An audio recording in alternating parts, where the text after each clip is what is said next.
Well, good day to everybody. What I have today is my Hamilton bracket clock with the Hermle movement. You may remember that I did a video of this a couple years back, and you're probably wondering why am I doing another video of this. Well, I went ahead and I serviced it, and I just wanted to talk about it a little bit. So let me take you around to the back so you can see the movement. So this is the movement from the back side.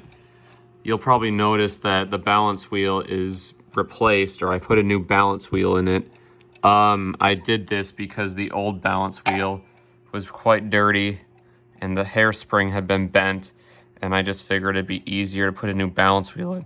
I tried to clean this out by putting it in some denatured alcohol, and boy was that a big mistake. It just made the oscillation even worse, and I'm pretty sure it even took the shellac off the jewels, and the jewels are not even there anymore.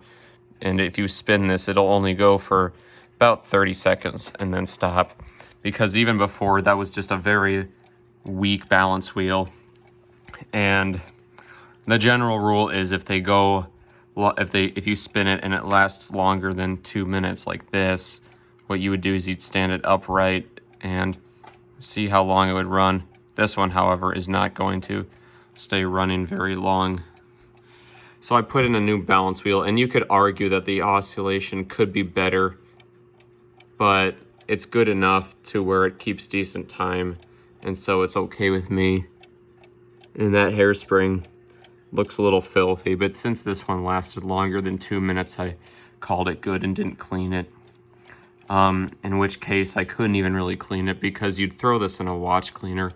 Keep in mind that you never throw one of these balance wheels in the ultrasonic, because it'll tangle the hairspring and it'll damage the jewels, and you can see that one basically stopped.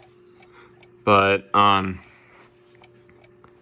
yeah, I would clean these if I could. I've been looking at NAWCC chat boards online, and something I've heard you can do is buy some Coleman lighter fluid and get a yogurt cup, put some of that lighter fluid in there, and just soak it in there for a few minutes. But that balance wheel is running okay for the most part. You can probably notice, if you go back on that video, you'll notice this movement is so much cleaner than it was before, because I went ahead and I fully serviced this movement, thinking that partially why the balance wheel was so weak was due to a power loss, like the mainsprings were dirty or they need to be replaced. I mean, they were pretty dirty, so that's good that I cleaned them up.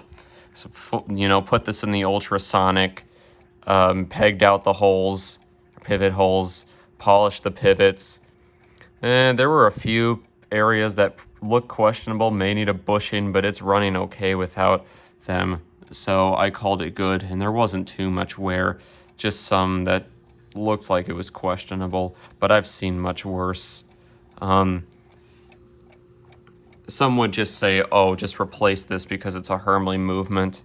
But I didn't, because I wanted to get practice servicing clocks, and I believe these are highly serviceable. You definitely can service these. It just makes, in some cases, it just makes more sense to buy a new movement. But you shouldn't always replace these. You don't need to. I'm going to go ahead and show you the chime on it, because it actually does sound even stronger than it did before.